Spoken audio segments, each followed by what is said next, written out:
Welcome to Flexing the Future, the Entras podcast on the energy transition and flexibility. By us, Frank Allaerts, Jens Batens, and Jeroen van Vrachem. In this podcast, we'll discuss the impact of the energy transition on the flexibility of the industry in Belgium and in Europe. Not among ourselves, of course. Alternatively, we'll ask true experts in the field to share their knowledge, insights and vision with you.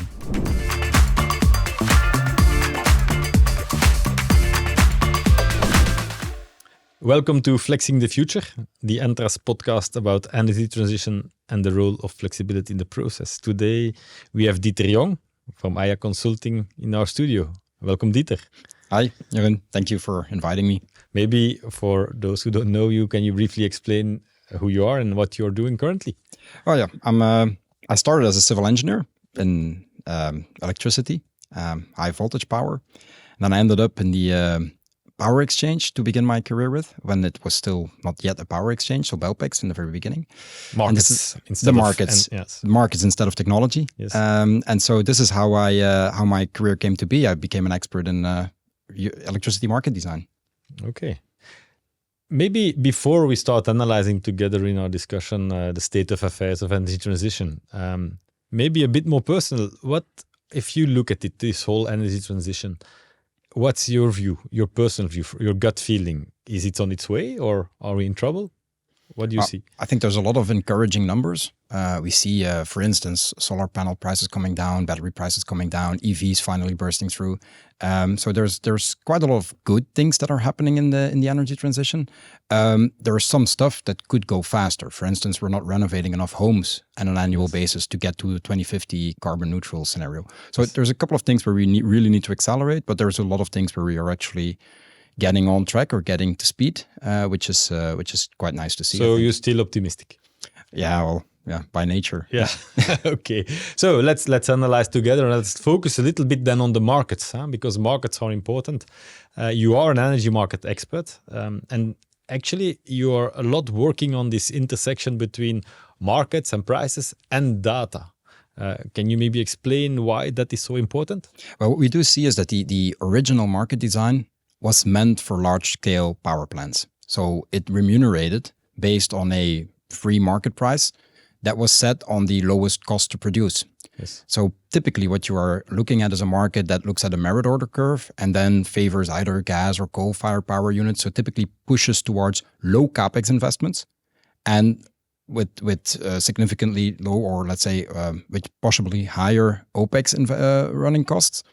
And then basically, depending on the amount of turning hours that they will have or hours that they can be successful, the OPEX remuneration is put against the CAPEX. Now, what we do see in the new markets when we look at the energy transition is that we're actually moving away from this scheme. We're looking at high CAPEX investments with almost no OPEX to run, yes. Typically solar and wind farm. And we can see that this original market design that was meant to, let's say, stabilize a market that was running on gas and coal-fired power units. High investment costs. No, not that high investment cost. Low investment costs, but a whole OPEX. But high fuel costs, you could Correct. say. That has to and be we're moving remunerated. towards a very low fuel cost and a high investment cost. And that typically is something that with this short-term market design that Europe has imposed on the European energy, electricity and gas markets, that this is not going to sustain when we go for a very high renewable penetration into the market. So you could say the energy transition is also a shift in the industry from very high OPEX, fuel costs, towards something very high CAPEX, high investment costs, but then very cheap to produce. Indeed. Like wind and solar. Which creates the needs yes. for financing these assets. Because yes. with variable income, it's yes. very hard to finance these high CAPEX investments. And that's where data comes in. Okay. Because what we can see is that we see already today that, to give you a very crisp example of this, is we've installed almost 3 gigawatt of solar energy in Belgium last year. Yeah. That's almost 3 nuclear power plants in terms of power. Yeah, installed capacity. Installed the peak capacity, they can deliver. Yeah. The problem is they deliver it in summer. Yes. When not a lot of people need that energy. And so we've seen a record high of negative energy prices. Yes. Now that in itself might not sound that strange, but if you put it in the perspective of we're coming out of an energy crisis, we're looking at energy costs that are 2 to 3 times as expensive as they used to be yes. for the past decade. And even in that situation, we run a record high of negative energy prices. It means electricity becomes garbage. We just produce too much of it at the wrong moment. And this is where data comes in, because it is with data that we can monitor these occurrences and that we can actually make sure that the demand can respond to these type of price signals, which is what we're lacking today in the electricity market design. Okay, so to have a second shift then in the energy transition, we had the OPEX, CAPEX shift we discussed. There is actually also the paradigm shift where they say in the past we had the system where generation just follows the demand, while this is not possible anymore if we want to decarbonize with wind and solar. So we have to turn around the whole system and we have a shift towards that demand has to follow the production. And this is something you need a lot of data to make that happen. Yes, and it also links to the fact that we're also shifting away from what electricity is used for. I mean, most people, if you look at what electricity was used for a few decades ago, it was just lighting. Yes. Now, lighting is not very flexible. I mean, when you enter the room, the lights need to go on. Yes. I mean, there's no point in making the lights burn when you're not in the room. And you can't store the light. You can't store the light. Neither, so that's the first application of electricity. The second application of electricity is electronics that most people use it for. Watch your television, run your computer. Also, not that flexible. I mean, you want to see the football match when it's on TV.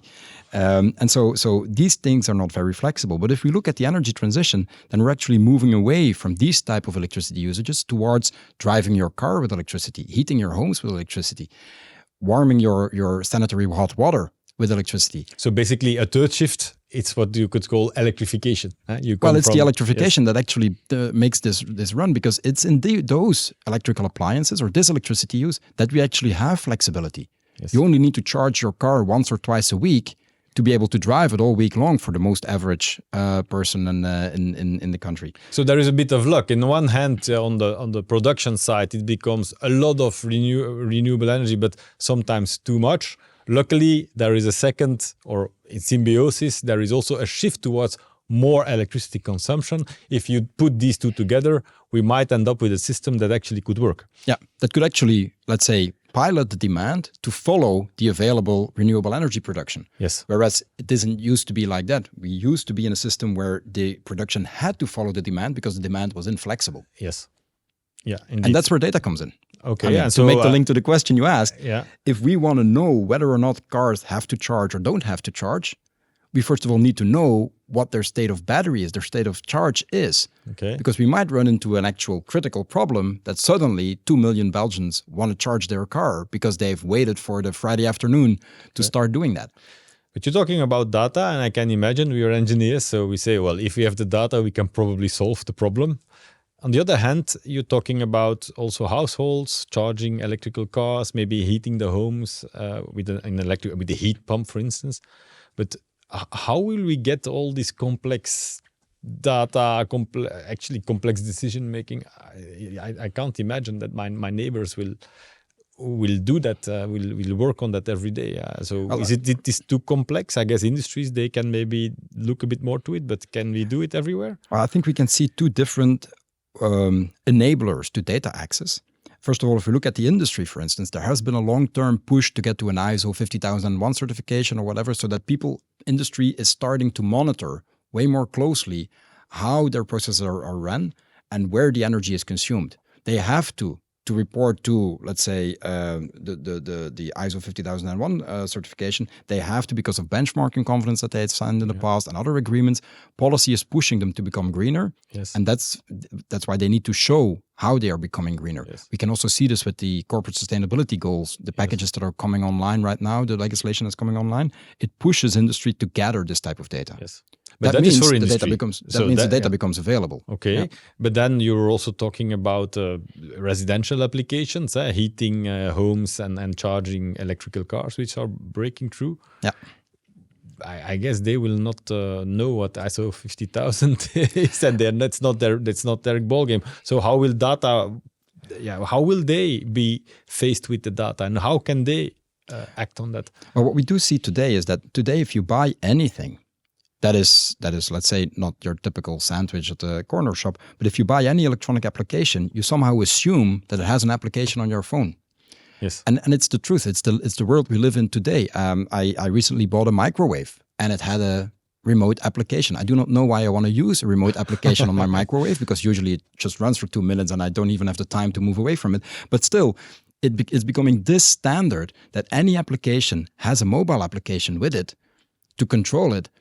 And this creates a need for data. You can only see on your phone the data that the appliance itself is generating. We can see, for instance, that if we take electric cars, every vehicle in Europe has a SIM card on board. Yes. It has a SIM card on board because of a legislation that became active in 2018, where cars were obliged to call the 911 number, Yes. The emergency line, to whenever they would crash. Yes. Now, in order to make that happen, they installed a SIM card. Yeah, But so of it course- can communicate. But of course, car manufacturers are not stupid. So when they installed the SIM card, they also started to extract data from the car, Yes. which fueled the fact that now you buy cars with applications. You're expecting almost to have a mobile application with every new car you buy today. Yes. So these cars are already generating data since 2018. Yeah. long before Also the we- normal cars, not even also the the normal EVs. cars. But Yes. for the EVs, it becomes extremely interesting, because those ones are the ones we need to monitor. Yes. And so this is where you can see that there are trends happening today that make this data available. Heat pumps, for instance. I don't know if you can buy a heat pump still today that has no mobile application. So the data is being generated.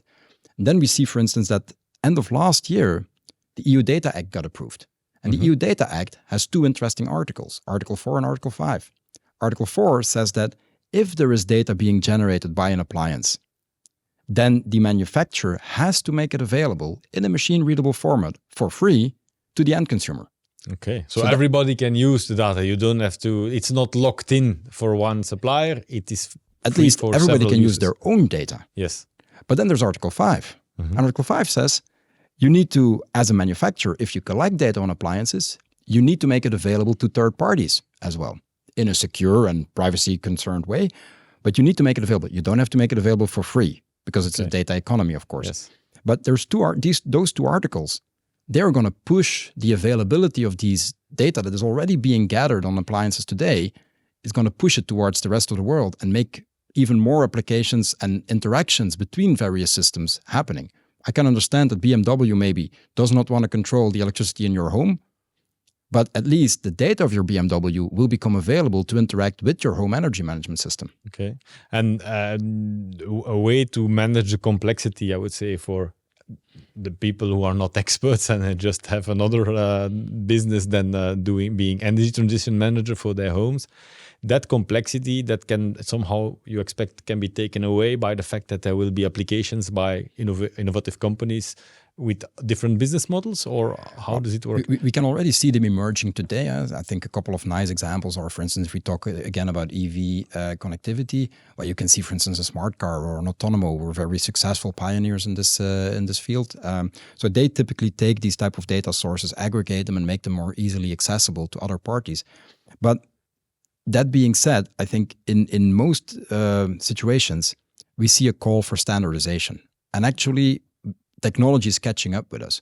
When we talk today about data interfaces, we talk about APIs, application programming interfaces. And application programming interfaces are like a high-level way of exchanging data between programs. It's pretty easy to work with. It's So two computers talking to each other, exchanging data, they do it through these famous APIs. APIs. But those APIs are in their own way rather standardized. Yes. So they don't have to be that standardized in terms of the payload they deliver. If they're already standardized in the way of interacting with them and communicating with them, Speaking the same language. speaking the same language, then it becomes more easy to operate. I think for those of you who want to get a first glimpse of this API economy, because it's something that usually exists only on strategy slides, but if you look at the API economy, you've got, for instance, a Rapid API. It's an online marketplace for APIs. So if you want to build a travel agency today, you just go to Rapid API, you fetch the data from Booking.com and you fetch the data from Skyscanner, and you build holidays for people. Yes. Very easy. And there's no standardization in this area. It's not needed. I mean, to some level, yes, but I don't think we have to wait for Europe to come up with standards. I think today there's already this emerging technology that makes it available and people are jumping into it. And then you can either do it yourself or you can pay somebody else to fetch the data for you. Okay. But it is possible. But that is then the data part. So okay, let's hope that innovative companies and new models and the other innovations in smartphones and so on make that it is feasible for everybody to use. But then there is a second aspect. It's not only having the data, it's also the fact that there is a cost of energy. And the prices, as you say, at some point is even negative prices today if there's a lot of wind and solar between 11 and 3 o'clock in the day, while at night maybe there is just not enough and then electricity is relatively expensive. That means that the people that want to benefit with their data from that, or they would have to act. So they have to take decisions based on prices. Yeah. How can that work? Yeah, that's where you need obviously some IT support coming in, because I don't expect any one of us to check the weather in the morning to see if he's gonna tumble dry the clothes at 2 o'clock or at 4 o'clock in the afternoon. Yes. I think this is where technology comes in to support us to have these type of analysis of our behavior, and then typically look at how does that interact with your energy profile? And that can be both on the residential level, yes, like for instance, your Google Calendar telling you want to leave at 6 o'clock towards your dinner appointment, but be aware that your battery is at 10%, so maybe you might not get there, so you need to start charging in the afternoon. That's a very typical, let's say, low voltage support. But also in industry, you will get this type of things. Industry has usually very complex systems to operate. Yes, that's our business. I can imagine. But so they usually have rather complex systems to operate. And those complex systems, they need way more input and way more data streams for one single individual to manage this without proper support from an IT tool that can analyze these opportunities. Yeah, so while on the residential side, it's very similarity. There are a lot of similarities. So if somebody can develop an application, 10,000 of people can be helped with the same application. For industry, it's probably more tailor-made. It's very specific for one specific company with specific processes. Correct. So there is more complexity. On the other hand, people are typically more savvy. It's their job to manage it. Mm-hmm. But it's not like in the past, as you say, the energy manager, it's actually the second job of, the CFO in his free time did some energy management. No, it has to become something much more dedicated and central to a business, or it also is a complex optimization problem, like they call it in algebra. But the reason why it's a complex optimization problem is because in the energy market design that we have, energy does not, or electricity, to be clear, does not have one single price. There is a price for electricity depending on the delivery period and depending on the moment that you decide to fix it. Typically, when we look at the amount of negative prices that occurred on the market, people are usually referring, or journalists are usually referring to what they call a day-ahead market. Yes. But a day-ahead market is just one part of the time frame in which you can trade electricity. We can trade electricity for next year now. We can trade electricity for the next quarter hour. We can agree together to fix the price for delivery next year. And that's a typical, the forwards or the futures, as people call it, or a hedge, you could call it also. And there you don't see these prices. No, and then you get this complex issue that because of all these various prices, because of all these moments in which you can decide whether or not to buy or sell your electricity, you get what they call a nonlinear problem, because you have multiple time gates in which you have to decide whether or not to sell or buy your electricity, and at the same time the decision you make in the one impacts the other. And you get what they call typically in an energy business case, especially for industry, you get what they call a revenue stacking. You have to look at how to use these various optimization routes to get the best out of your system. Yes, so it's not like in the past, there was an electricity price, a gas price, you make the business case and you do or you do not do the investment. While now we just one price, it's not enough money to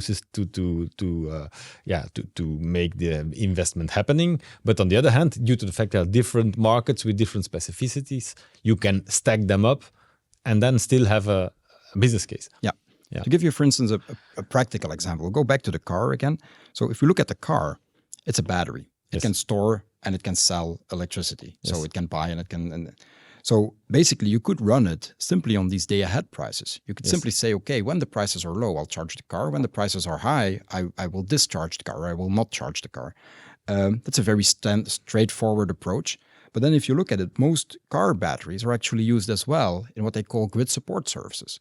Now, grid support services is very niche and complex products that we need to balance our electricity grid. We cannot store electricity in a copper cable. So we need to make sure that everything that is produced is consumed at the same time. Yes. And in order to make that happen, grid operators hire, so to speak, certain capacity from the market to make that work. This is typically where you can also use your car for, but which today is not yet a mainstream application. There's some pioneers working in this field. Jetlix, for instance, is one of them. And they are experimenting with this technology to support the grid, but it's an additional revenue stream they unlock on top of the charging and discharging whenever the sun is shining or the wind is blowing. And I guess a smart algorithm will take into account the fact that you use the battery, that you make sure that you don't damage the battery, or actually there is a good balance between the revenue it brings and the aging of the battery that comes along with that, I guess. Well, and I think that's also why we make the link. And just to go back to the original question, where do markets interact with data? This is where they interact. It's such a complex problem that even if you understand how the system works, which is already quite a challenge, then the next thing is how to make an optimal decision in this complex system. And that's where your IT support has to come in. It's you cannot do this as a human being on the back of a napkin, so to speak. Yes, and it's not once a week. It's basically every minute. You somehow have to make up your mind what you will do in the next minute. Yeah, every quarter hour, I would say, in hour, the electricity market. Yeah. Okay, good. Fast enough anyway. You need algorithms 24/7 to do that. Well, 96 decision moments in a day. Yeah.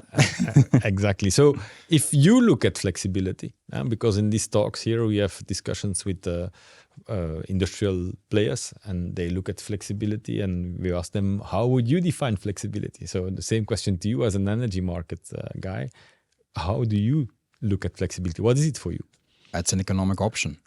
Okay, so it's that's a different definition. It's like a put and call. Basically, you have an asset, yes, and you can use it whenever you like. So yes, the question is, when do you use it?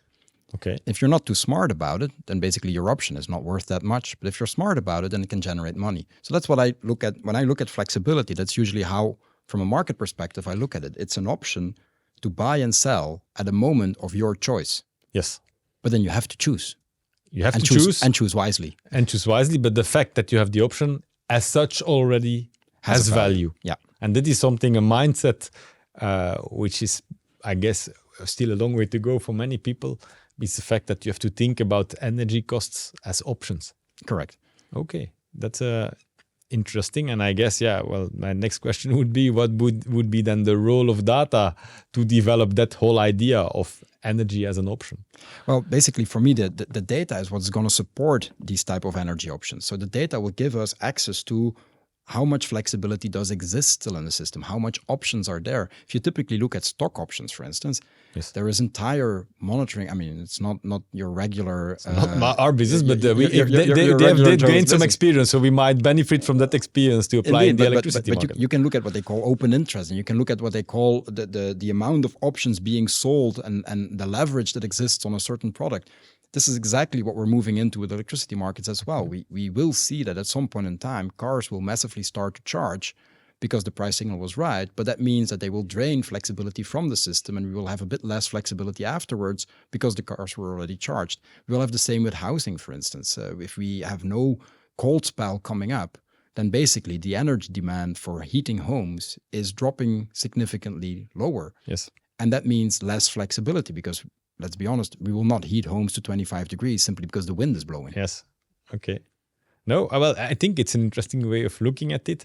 And suddenly looking at it, we can recover a lot of existing algorithms, a lot of IT, a lot of ideas, maybe people from another sector that might be interesting now to come towards the energy sector. What we do see, and this is a bit frightening to most engineers, and I'm an engineer myself, so I can yes, perfectly say that. But if I look at electricity used to be a job of engineers. It used to be something you build a machine, you make it run as much as possible, and it generates money.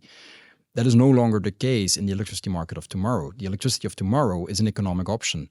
So in order to optimize that, you need a different set of knowledge. An electricity retailer becomes actually more of an insurance company than it becomes a product sales company, so to speak.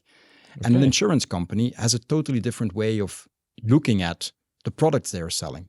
I think everybody understands that insurance companies use a lot of data to qualify risks and to put pricing on their models. Yes, This to is know at exactly- what should cost the insurance of a car. They have all the data about the crashes, the type of the behavior of the drivers and so on. And Indeed. typically this will now have to become then the role of what today are the suppliers in the electricity market? Or? Well, that's why I believe we're moving ahead towards. So if you look at to give you a very practical example of this, for instance, in the UK, a player called Octopus has launched a product called Intelligent Drive.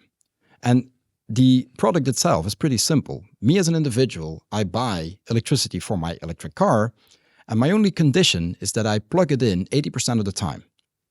80% of the time, an Octopus will take over the charging process. Means I cannot control when the car charges, Octopus will take over. They will tell me that I have a right, or they will charge the car always at least to 50%. And then as of the next 50% of the battery, they can decide whether or not to do that. Now, in return, what do I get as a driver to give this flexibility to them? I pay half the cost of what I pay for my other electricity at home. Okay, so not the electricity for the car, even what you pay for No, your just the other electricity of the car is at half okay. the price. But Yes. that means it's pretty interesting. I mean, it's what you would call, it's a typical insurance business. They actually don't know what the electricity prices are going to be in the future. Yeah. They actually don't know when your car is going to be parked. But if they look at the entire fleet of Statistically- vehicles, statistically, Yes. they know what they can achieve. Okay. And this is exactly the same as when you look at your hospital insurance, for instance. They do not know who's going to drop ill, but they know that X% of the people are going to have these issues. And Yes. this is explaining how electricity suppliers are moving into a new business model and Yes. how it translates into new products for consumers. Okay. It's no longer your day and night tariff.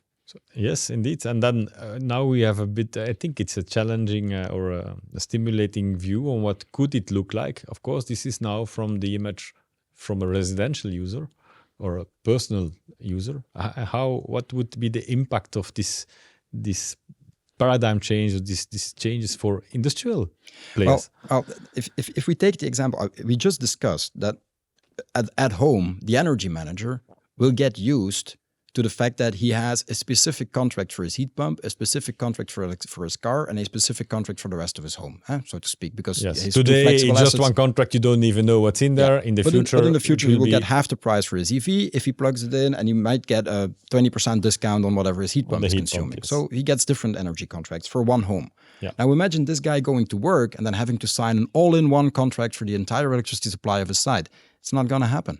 Yes. I mean, he's going to expect that the flexible devices that exist on his site will have the same type of electricity conditions. But that means that somehow they will interfere with the production process. Yes. And that's what we do see today. I mean, if you look at most of the petrochemical plants, for instance, they use oil prices to drive their production. Yes. But they look at electricity as a simple fixed sunk cost. Yes. And that's not going to be the case anymore. In the future, in the renewable energy market, industry will have to use electricity as a commodity, as a resource. The same as they do today with their other feedstock, but they will have to do it for electricity. The only thing is, on electricity, it's a bit more fast, it's a bit more complex. Yes, but that's where you're going to get support. I mean, these systems that are today gathering the data on when the electricity is consumed, they will also be able to provide insights into when certain processes have to run, or run maybe even better than maybe 2 hours ahead or 2 hours delayed compared to what they're doing now. Okay, so then flexibility as an option, in the end, it materializes again to the fact that an industrial plant will design their processes or operate their processes as a function of prices. Correct. Yeah. I mean, we do see that industry has, and rightfully so, complained about high electricity costs and gas costs in Europe in the past 3 years. Yes. And that's absolutely correct. But because on average, energy prices were sky high. But still, we've had record amounts, not only in 2023, we've had them in 2022, 2021, actually, that the trend started in 2019. But so before the energy crisis, but we have record amounts of negative prices. That means a lot of time you can actually just consume electricity and not even having to pay for it as an industry player. And so this is what is actually gonna make the difference. I mean, in the industry of Europe in the future, it's not about baseload production. It's not about making sure you have the lowest cost overall and try to maximize the amount of hours that you are producing. It's about playing into this opportunity of when renewable energy exists, because at that point in time, you'll have an energy cost which is way below anything else that you can find on the global market. So let me try to paraphrase it then in market terms. what we have seen in the last few years is a strong increase in volatility of prices, and hence the optionality becomes more valuable. Correct. Exact. So I think I'm starting to get the hang of it. Okay. Yeah. So, and this means that it can open up new business cases where, from a traditional perspective and industry, you would say, this is not profitable. Let's say a new energy asset, a new boiler or to produce your heat. Basic analysis, not profitable. But then if you start looking at optionality, which then is translated also in the stacking of value and the options of the different parts of the markets, then you might have a business case. But this is another paradigm shift we're looking at. Yes. So industry is basically going to invest into certain applications to run their production sites. But the flexibility, the buffer capacity that they will have in these processes, they will actually sell that to third parties. And that is something that I think today is well, let's say today it starts to become imaginable because there's a lot of companies already doing this. But those are your pioneers. This is the low-hanging fruit, so to speak. We're actually getting to the stage where this is going to become more of an industry standard for other processes as well. It's also in the design of these applications where you usually would, let's say, for instance, you would design a traditional cogeneration plant. Yes. You would design that basically on the heat demand and then make sure that it runs in baseload. Yes. Well, if you look at the That's new what we did 7-8 years ago. Indeed. Yeah, Well, we if you don't look do at that anymore. Yeah, if you look at what you do today is you basically look at, okay, there's a certain heat demand, but if the heat demand is not sufficient, I might overpower the installation and have a second turbine next to it that can produce additional electricity in order to play into this electricity market, to produce electricity when it's more favorable than actually consuming the heat that comes out of the installation. It's a totally different way of designing your plant. And this is going to apply to everything. We see this with electric boilers. We see it with electrolysis processes. We see it with a lot of other applications as well, Yes. that they are actually no longer designed to just run a base production Continuous, level, yeah. but actually being over-designed to sell that flexibility and to use that flexibility to lower the overall cost. Okay. And how fast do you believe that is going? Or what is already, where are we? Huh? Where do we have to go in that process? Well, there's certain sectors can move faster than others, of course. I mean, I think a typical example is if you look at the large data centers, for instance. I think Microsoft, Google, and Meta, they have already announced years ago that they were going to go for 100% renewable energy. It's also easier in that respect for them to make that work. We have seen the steel industry already doing quite some big steps in this respect, flexibilizing their energy demand and making sure that it runs on electricity as an input price towards the process. Of course, there are other sectors where this is going to be way more difficult. That's typically, if you look at, for instance, your pharma industry, where electricity is much less of a driving cost in the production process. And they have also, let's say, quite significant hygiene regulations to comply with. So this is typically more difficult to flexibilize or to make it run on an external factor like the electricity price. Okay, and so what do you believe will be the next big things in the energy transition then, from your perspective? What will be the next application that will come, or what do you expect? I think that the next wave is definitely going to be transport. Yes. We live in a world where everything is just in time. Yeah. So we order something today by 11 o'clock and you get it tomorrow by 8 o'clock at your doorstep. This is also, I mean, it's less in industry, but it's this just-in-time philosophy, I think, might shift towards you want to have it as cheap as possible delivered, or you want to have it directly delivered. And there's going to be a premium for this. Because if this is going to be all electric vans and electric trucks driving around, and you can charge them whenever prices are low or negative, then basically there's a value to having the flexibility of scheduling that transport. You might actually get your transport for free if they can charge the truck at negative prices. But if you want the truck to leave immediately, then you'll have to pay for that transport. Yes. And I think this is where we will see the next big shift, is when electrification of transport is already happening. And I think this is going to impact quite a lot of business models because, to be honest, logistics is an essential part of most industry value chains. Very interesting. I think we've given a lot of sights on how it might look like, what is happening under the waterline, above the waterline. I think it's very inspiring for many people. Any concluding thoughts? Well, I would say to anybody who is active in the field of energy or loosely related to it, I would say definitely reach out. Maybe already today, if you make a new decision, whether that's in your personal life, when you buy a new car, when you buy a new heat pump, when you buy, I wouldn't even say buy a gas boiler. I think definitely in that case, reach out to somebody.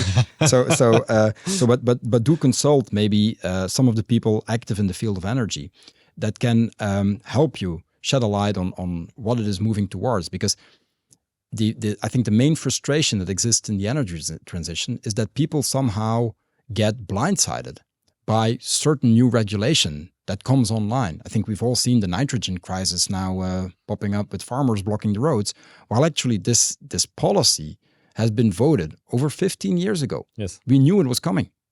We know a lot of things that are going to come for the energy transition as well. We have a pathway towards 2050.